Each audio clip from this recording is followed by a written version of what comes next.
하나님 말씀 누가복음 19장입니다. 누가복음 19장 22절로 27절에 있는 말씀 제가 봉독하겠습니다. 주인이 이르되 악한 종아, 내가 내 말로 너를 판단하노니 너는 내가 두지 않은 것을 취하고 심지 않은 것을 거두는 엄한 사람인 줄 알았느냐? 그러면 어찌하여 내 은을 은행에 두지 아니하였느냐?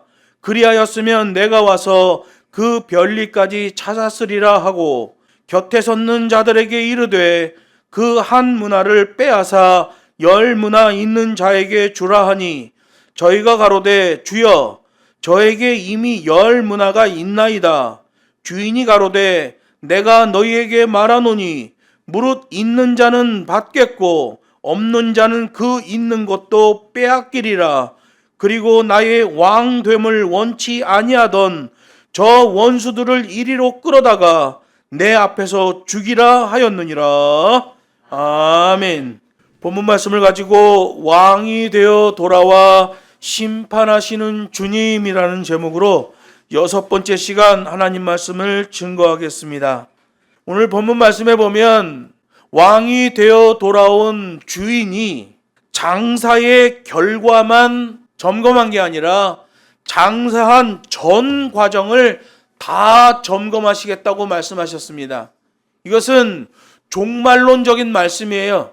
재림하시는 주님이 오시면 그때 예수를 믿은 것으로 판단하지 않으시고 그의 인생 전체를 점검하신다, 이렇게 말씀하시는 거예요. 그 중에서도 세 번째 등장하는 종이 있는데 이 세 번째 종의 특징은 자기가 가지고 있던 한 문화의 돈의 소유권이 주인에게 있다는 것은 인정합니다. 그러나 그 돈을 사용하는 방법에서는 주인의 명을 따르지 않는 것을 보게 돼요. 돈을 보관하는 방법은 랍비가 말한 지혜의 방법을 택했습니다. 보자기에 싸서 돈을 보관해라. 랍비의 교훈에 의하면, 바리새인의 교훈에 의하면 이 종은 한 문화를 보자기에 싸서 보관한 게 아무 문제가 되지 않아요. 그러나 주인이 말했잖아요.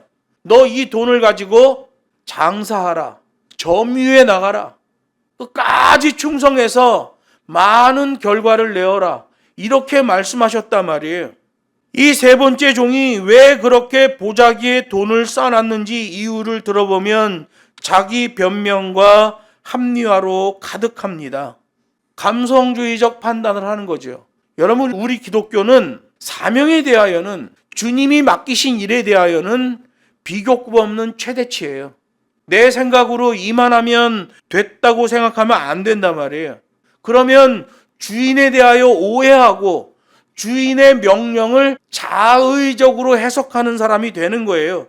오늘 본문에도 보면 주인은 엄하신 주님이 아닙니까? 거칠고 가혹하고 경직된 주인이라는 거예요. 자기 감성주의가 움직이니까 주인에 대하여 잘못된 판단을 하고 있잖아요. 주인을 비하하잖아요. 나중에 가서 보면 종들에게 한 문화씩을 준 것이 주인을 위해서가 아니라 그 종들에게 유익하기 위해서 줬다는 걸 알게 되잖아요.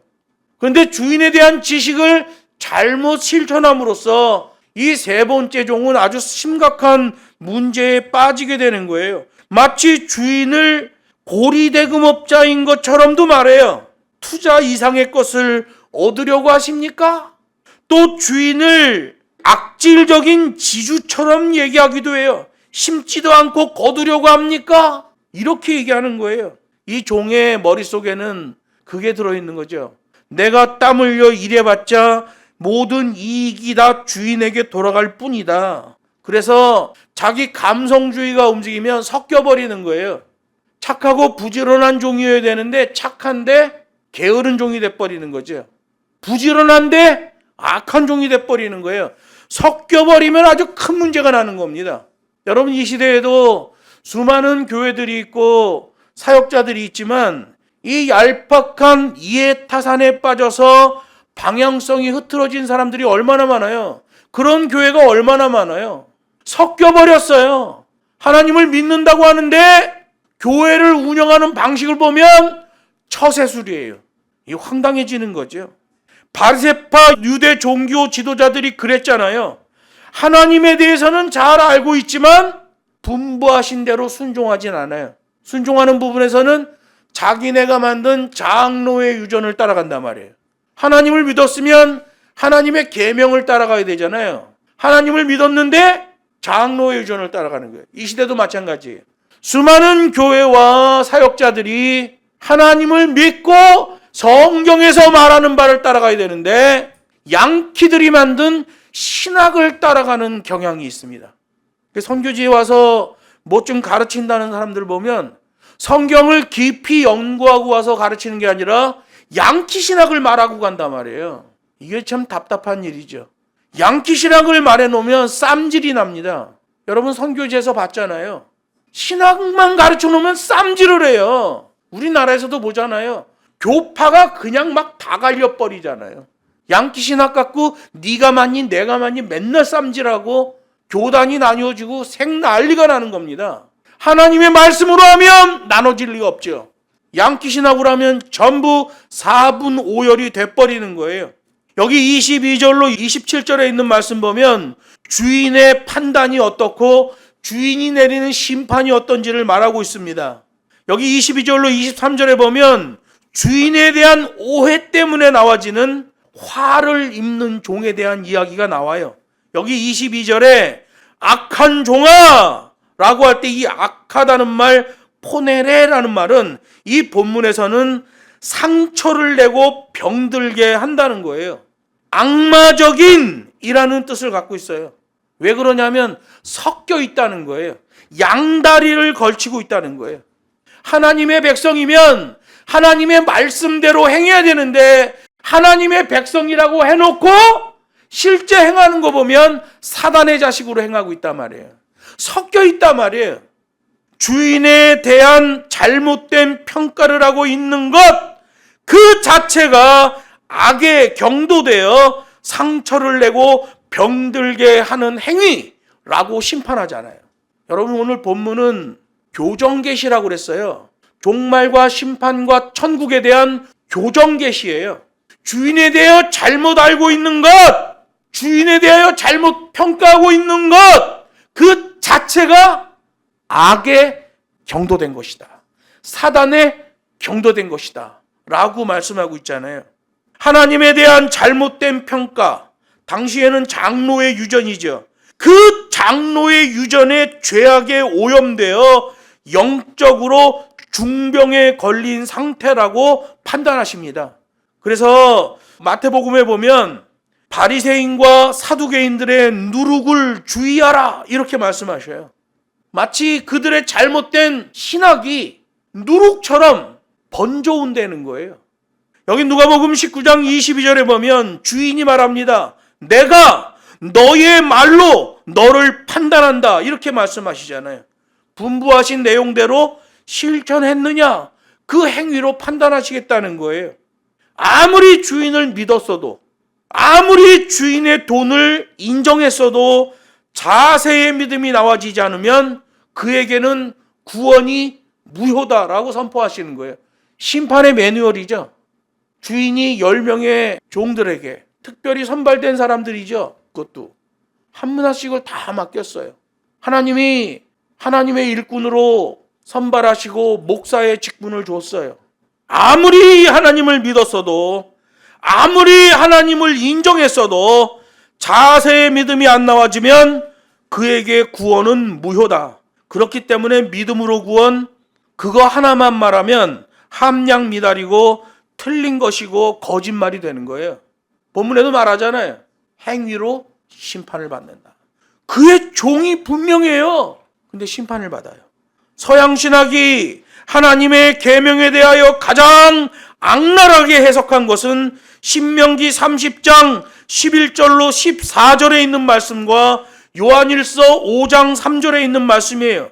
신명기 30장 내가 오늘 너에게 명령한 이 명령은 너에게 어려운 것도 아니요 먼 것도 아니라 오직 그 말씀이 너에게 매우 가까워서 너의 입에 있으며 너의 마음에 있은즉 너가 이것을 행할 수 있느니라. 이게 하나님 말씀이에요. 너 그 말씀 다 행할 수 있다. 하나님이 못 박잖아요. 양키들은 못 지킵니다. 우리는 연약하여서 못 지킵니다. 이래버리는 거죠. 요한일서 5장 3절도 말해요. 하나님을 사랑하는 것은 이것이니 우리가 그의 계명들을 지키는 것이라. 그의 계명들은 무거운 것이 아니로다. 안타깝게도 로마 교회가 번성할 때 괴악한 신비주의자 어거스틴이 교회 안으로 들어왔습니다. 그가 말하는 것이 신학화됐어요. 그는 괴악한 신비주의자예요. 종교개혁 때의 범죄자였던 루터가 종교개혁을 합니다. 종교개혁은 잘했죠. 근데 자기의 범죄 사실 때문에 믿음으로 구원만 얘기했습니다. 믿음으로 구원만 말하면 주님이 말씀하십니다. 오늘 본문에도 말해요. 내가 너희 말로 너희를 평가하겠다. 이렇게 말씀하시잖아요. 행위 심판에 대하여 말하지 않아. 수많은 이들이 이 시대에도 자기 지식, 자기 생각, 자기 경험대로 믿고 있어요. 그러다가 주님이 재림하시면 돌이킬 수 없는 후회를 하게 되는 거예요. 마태복음 25장에도 말하잖아요. 열 처녀가 등불을 준비하는 비유의 말씀을 하시잖아요. 이게 종말적 비유거든요. 믿음으로 구원만 말하면 주님이 말씀하셔요. 내가 너희 말로 너희를 평가하겠다. 이렇게 말씀하신단 말이에요. 공의의 하나님이에요. 관대한 하나님이 아니라 말이에요. 예수께서 공생애 가운데 딱 한 번 말씀하신 게 있어요. 너희는 나를 누구라고 생각하느냐? 마태복음 16장, 마가복음 8장, 누가복음 9장에 기록되어 있어요. 딱 한 번 말씀하신 거예요. 세 군데에서 기록하고 있죠. 이 말씀이 기준이 돼요. 전반기 갈릴리 사역과 후반기 예루살렘 사역의 그 분기점, 정확히 나누어지는 분기점에서 이 말씀을 하셔요. 그러므로 이 말씀이 기준이에요. 너희는 나를 누구라고 생각하느냐? 이 말씀하신 다음에 베드로가 말합니다. 주는 그리스도시요 살아계신 하나님의 아들입니다. 이 고백이 나오는데 주님이 말해요. 바요나 시몬아, 네가 지금 한 그 얘기는 너가 한 것이 아니라 성령께서 하신 것이다. 너희는 나를 누구라 하느냐? 주는 그리스도시요 살아계신 하나님의 아들입니다. 그게 정 가운데를 쫙 갈라버리는 거예요. 전반기 갈릴리 사역과 후반기 예루살렘 사역을 완전히 나눠버리는 겁니다. 기준이에요. 그 다음에 성경은 이때로부터 너희는 나를 누구라 하느냐? 주는 그리스도시요 살아계신 하나님의 아들입니다. 그때로부터 예수께서 자신의 고난과 죽음, 부활에 대하여 가르치기 시작하셨다라고 기록하고 있어요. 마태복음 16장 21절에서 말씀하십니다. 딱 갈라주죠. 전반기 갈릴리 사역, 후반기 예루살렘 사역. 너희는 나를 누구라 하느냐? 오늘 본문 종말과 심판과 천국에 대한 교정 계시에서 주인에 대하여 어떻게 알고 있느냐? 그 알고 있는 주님을 어떻게 내 삶에서 실천하느냐? 그것으로 심판이 이루어지게 돼요. 23절에 보면 그러면 왜 은행에 두지 아니하였느냐? 라는 말이 나오는데 당시에는 은행이 존재하지 않았어요. 은행으로 번역된 헬라어 트라페짠이라는 말은 성전, 성소 안에 있는 진설병을 진설하는 탁자를 말하는 거예요. 성전 뜰에 있는 것도 아니고 성소 안으로 들어가서 거기 보면 양쪽에 떡이 두 개가 있거든요. 그 떡상을 말할 때 트레페짠이라고 그래요. 그런데 환전상들이 자기네가 성전 안에서 돈을 바꿔주고 있잖아요. 그 탁자, 그걸 트레페짠이라고 한 거예요. 하나님의 고유 언어를 죄악을 행하고 있는 데다가 악하게 차용한 거죠. 성소에 떡을 올리는 떡상의 고유명사예요. 예수님의 공생애를 보면 공생애 시작할 때에 성전을 한번 들러 엎어버리고요. 그 안에 비둘기 파는 자, 재물 고깃덩어리 파는 자, 환전하는 사람 다 들러 엎어버려요. 성전 안에서 이런 거 하지 말라. 다들 엎어버립니다. 그런데 놀랍게도 그 돈 바꿔주는 자들이 자기 앞에 있는 탁자를 진설병 탁자의 고유 명사를 가져다 쓰는 거예요. 그런 백성들은 착각한단 말이에요.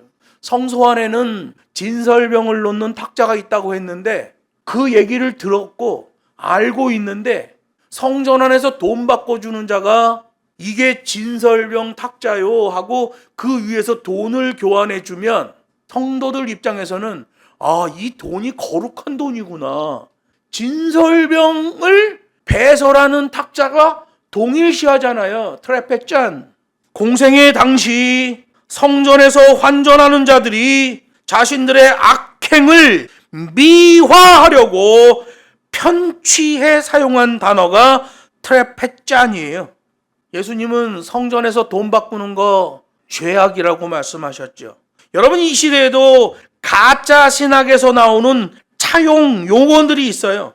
아유, 은혜 받으셨어요. 예배 때 기분이 좋았냐는 얘기죠. 그래서 여러분, 드라마나 영화에 보면 기독교를 조롱할 때에 은혜 되셨어요. 여러분 은혜가 될 줄로 믿습니다. 막 이런 소리 합니다. 은혜는 그런 게 아니에요. 은혜는 하나님의 부름을 받아 교회 공동체 안으로 들어오는 것, 그거에만 해당하는 언어예요. 예배 때 기분 좋았다고, 찬양하고 기분 좋았다고, 은혜가 됐어. 다 거짓말입니다. 그건 악한 자들에 의해, 가짜 신학에 의해 차용된 가짜 언어예요. 트라펫잔, 성소 안에 진설병이 얹어지는 식탁, 그건 맞습니다. 환전상의 탁자는 트라펫잔이 될 수 없어요. 그런데 많은 유대인들이 성전에만 가면 트라펫잔 환전상들이 있네요. 그들의 탁자가 트라펫잔이라는 거예요. 그런 줄 알아? 주님이 말씀하십니다.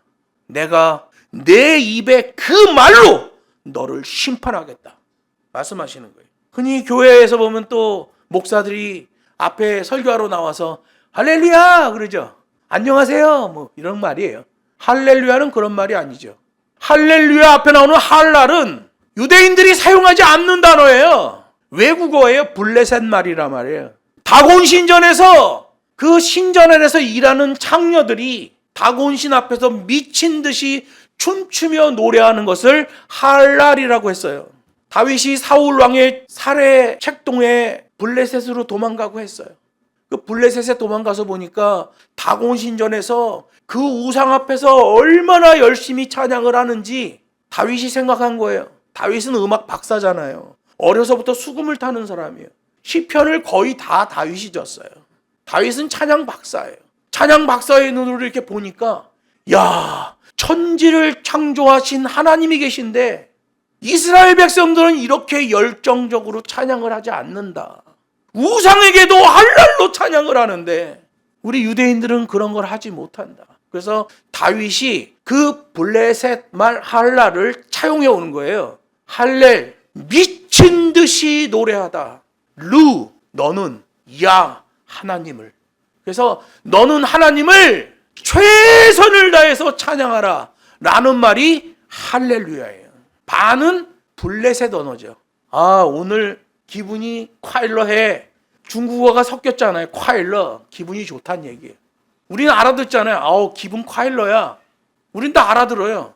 근데 서울에 있는 어떤 교회 가서 하면 성도들이 못 알아들어. 할렐루야도 마찬가지예요. 블레셋에 도망가 있던 다윗이 그 나라 단어를 알게 된 거예요. 그래서 그걸 가져다가 이스라엘 말과 섞은 거죠. 너는 하나님을 미친 듯이 뜨겁게 찬양하라. 근데 부흥사들 이런 껄떡거리는 것들이 와가지고 할렐루야 그러면 안녕하세요 이런 말로 차용합니다. 이 나쁜 놈들이죠. 예배 음악에 음자도 모르는 것들이 할렐루야를 망언으로 사용하는 거예요. 진설병 떡상의 이름을 환전상 탁자에다 붙이는 놈들처럼 그 거룩한 예배 찬양의 단어를 예배 음악도 모르는 것들이 껄떡껄떡거리면서 떠들고 다니고 마치 안녕하세요라는 단어처럼 사용하는 거죠. 아멘도 마찬가지예요. 아멘. 이스라엘 말이잖아요. 굳이 다른 나라 말로 번역하지 않아요. 왜 그럴까요? 이 아멘이라는 말은 그 선포된 말씀에 그 계명에 내 삶을 다 집어넣겠습니다라는 말이에요. 그렇습니다. 그것 진리입니다. 그런데 이 시대 기독교인들 보면 양다리를 걸치고 있죠. 오늘 본문에 나오는 세 번째 종처럼 섞여 있어 버리죠. 근데 아멘을 막 해버려요. 아무거나 아멘이야. 정말 황당합니다. 심지어는 국기에 대한 맹세하고 국기에 다짐합니다. 아멘 그러는 사람도 있어. 확 그냥 막 그냥.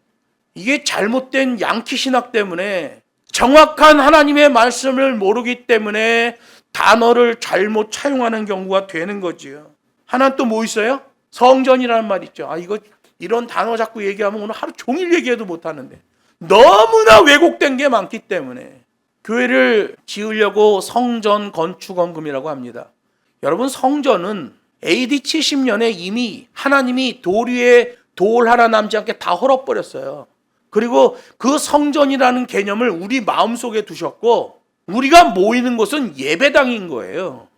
이걸 성전이라 하면 마치 예루살렘 성전을 생각하듯이 성도들의 착각이 됩니다. 성전 건축원금이라는 말은 없어요. 예배당 건축원금 그러면 맞습니다. 오늘 본문에 나옵니다. 트라페짠 환전상들이 진설병의 떡상의 이름을 자기네 돈 바꿔주는 탁자에다 치환시켜 버렸습니다. 주인이 그걸 말하고 있는 거예요. 당시 대부분의 종교 지도자들 그런 악행을 서슴지 않았죠. 그러니까 환전상들이 자기의 돈 바꿔주는 탁자를 트라페짠이라고 하는 거죠. 유대 백성들은 종교 지도자들이 그렇다고 하고 괜찮다고 하니 아무 생각 없이 그대로 따라가는 거죠. 환전상의 저 탁자가 진설병의 떡상과 똑같은 거구나. 은행에서 돈 잔뜩 빌려갖고 벽돌 사고 크리스탈 사고 유리 사서 교회 때려치면 성전 건축이구나 착각하는 거죠. 그러다 보니 교회 안에서 이벤트가 아무렇지도 않게 진행되는 거예요. 교회 안에서 프로그램이 아무렇지도 않게 진행되는 거예요. 종교 지도자들이 그렇다고 하니 그게 맞다고 하니 유대인들이 그냥 따라간 것처럼 이 시대도 목사들이 맞다고 하니 성도들이 그냥 따라가는 거예요. 왜? 하나님의 말씀을 몰라서 하나님의 말씀대로 가르치는 목사가 드물어서 그냥 양키 신학 교회 성장학에서 나오는 그 악한 신학을 그냥 따라가는 거죠. 그렇게 만들어 놓은 교회들이 지금 얼마나 큰 문제들이 나고 있습니까? 그래서 주인이 말하는 거예요. 성전에서 환전으로 악행을 하는 자들에게 돈을 맡겨도 이자가 나올 텐데 내가 너에게 돈을 맡긴 것이 부정한 이익이나 취하려고 하고 종을 갈취하는 주인이라는 소리나 들으려고 너에게 돈을 맡겼겠느냐? 이게 주인의 진노하심이잖아요. 돈을 맡긴 것은 종들을 위한 것이었다는 것을 명확히 하고 있는 거예요. 24절로 26절에 보면 주인에 대한 오해로 인해 모든 걸 빼앗기는 종에 대한 말씀을 하십니다. 왕이 되어 돌아온 주인은 24절에서 자신의 신복들에게 말합니다. 한 문화를 빼앗아 10문화 가진 자에게 주어라. 본문에서는 곁에 섰던 자들에게 그렇게 말했다고 그러는데 이건 유대 문화를 보면 유력한 부자 주인들은 어디 먼 길을 나설 때 꼭 무사들을 데려갔어요. 자기 집에서 훈련된 자들 있잖아요. 칼을 쓰는 자들. 이 무사들을 동행했단 말이에요. 그 무사 역할을 하는 종들을 말하는 거예요. 형 집행자죠.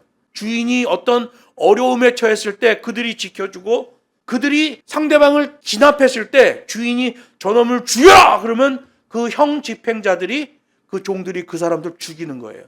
주인을 보호하는 자들이죠. 이러한 명령의 의미는 분부한 대로 법과 식대로 행하지 않은 저 종들은 살 가치도 없다라는 선포예요. 그래서 27절에서 말하잖아요. 나의 왕됨을 원치 아니하던 저 원수들을 이리로 끌어다가 내 앞에서 죽이라. 이 무사 종들에게 명령하는 거예요. 주인의 분부하심대로 10문화를 남기고 10고을을 다스릴 상급을 받은 자에게 1문화를 더 주라는 거예요. 1문화로 10문화를 남겨서 10고을을 다스릴 권세를 받은 종은 1문화를 주는 건 그건 주나마나 추가적인 이익이라고 보기에도 힘든 소액이에요. 뭘 말하는 걸까요? 자세의 믿음이 안 나와지면 하나님의 백성이 아니다 라는 말씀이죠. 그래서 여러분, 진짜 믿음은 자세의 믿음이에요. 야고보서에서 말씀하시는 것처럼 행함이 있는 믿음이란 말이에요. 그걸 강조하고 있는 거죠. 26절에 보면 있는 자는 받겠고 없는 자는 빼앗기리라. 이건 뭐 부익부 빈익빈에 대한 교훈이 아니잖아요. 종말 때에 벌어질 심판과 도래하게 될 하나님의 나라 천국에 대한 교정 계시예요. 나는 찰떡같이 주님의 종입니다. 천만의 말씀 만만의 콩떡입니다. 계명대로 하지 않으면 다 헛방이에요. 행위구원 아닙니다. 그 계명 자체가 주인이 만들어 놓은 기준이잖아요. 내가 구원받는 것, 그 계명대로 구원받는 거예요. 믿음으로 구원받는 거예요. 그러나 그 계명대로 행하지 않는 자는 그 행위로 심판을 받게 되는 거죠.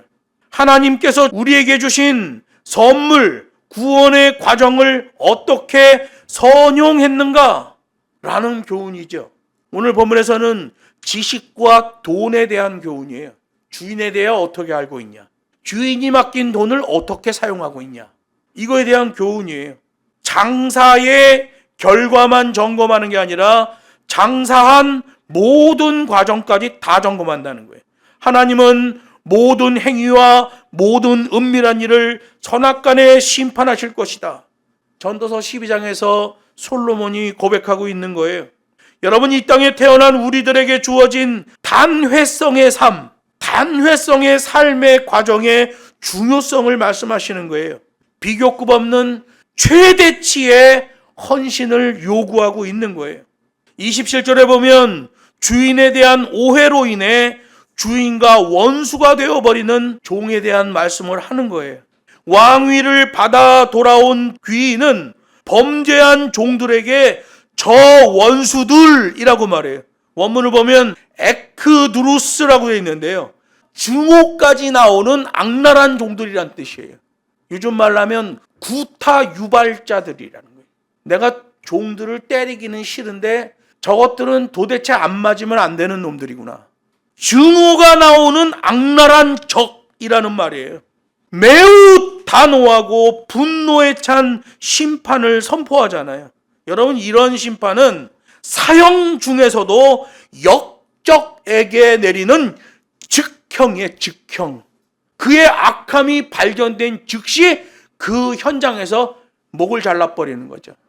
역적에 대한 즉형. 사형에서도 제일 무서운 사형이죠. 여러분, 사형을 받으려면 재판을 하죠. 이건 재판 없이 그 자리에서 바로 죽여버리는 거죠. 자세의 믿음이 나와지지 않으면 심판당하는 거예요.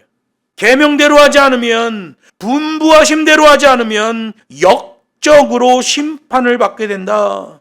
여러분, 그래서 교회 이벤트는 금지입니다. 교회는 하나님 앞에 예배하고 하나님 앞에 죄인이라는 사실을 고백하고 세상에 나가서 최선을 다해서 살겠습니다. 7일에 한 번씩 하나님의 말씀으로 공급받는 곳이에요. 그거면 교회는 되는 거예요. 요즘 교회들은 헤이즈 스모그 쏘는 거 아세요, 여러분?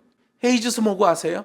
이렇게 조명을 쏘면 조명빨이 멋있게 들어오려면 연기를 피워야 됩니다. 연기.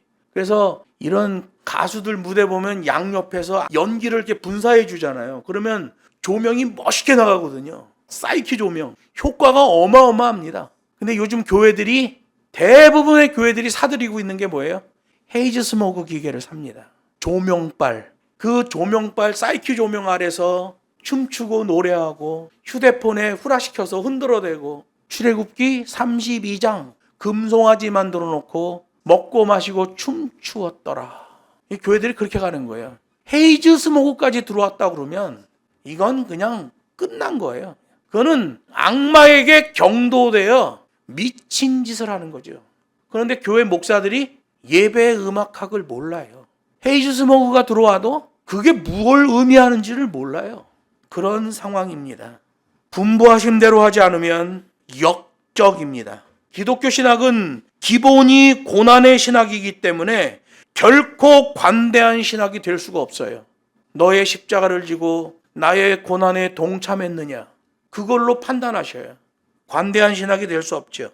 법과 식대로 하지 않는 자, 교회에서 이벤트 같은 거나 해대는 자들은 하나님과 원수가 되는 거예요. 오늘 말씀하시잖아요. 저 원수들을 이리로 끌어다가 법과 식대로 하지 않으면 하나님과 원수가 됩니다.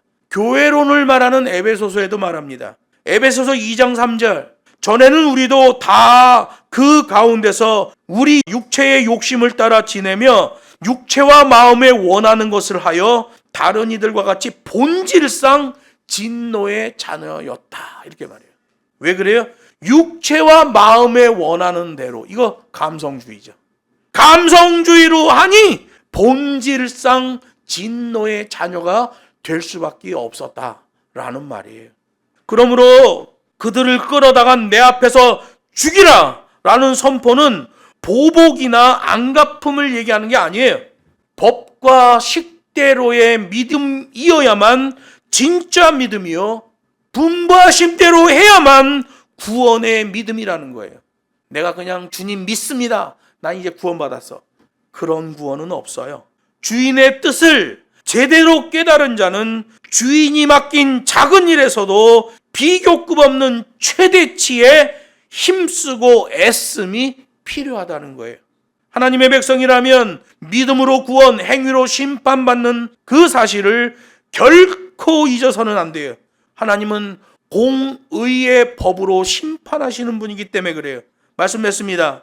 이 시대 우리 그리스도인들도 성경에서 말하는 종말과 구원과 천국에 대한 기준을 바르게 알고 삶에서 실천해내야 돼요. 열 문화의 비유는 주인과 관련된 모든 것은 곧 주인과 일치시켜야 한다는 것에 초점을 맞추고 있어요. 주인에 대한 지식은 확실한 실천으로 나와야 된다. 그게 구원의 백성이라는 거예요. 예수께서 재림하실 때도 즉시 우리를 부르시고 우리 인생의 전 과정을 판단하시게 되는 거예요. 그래서 우리는 살아있을 때 청지기의 삶으로 자세를 잡아야 되는 거예요. 주께서 분부하신 계명을 따라 그 법과 식대로 자세의 믿음을 보이는 성도들에게 이 심판이 적용되기 때문에 그렇습니다. 세상은 이미 심판을 받았어요. 주님이 오시면 믿는 자들을 심판하시는 거예요. 그래서 계시록 초반부에 소아시아에 있는 7 교회를 판단하시는 거예요. 이거 우리에 대한 얘기예요. 심은 대로 거둔다는 성경의 법칙을 기억하고 믿음의 자세를 잡는 저와 여러분 되기를 주 예수의 이름으로 축복합니다.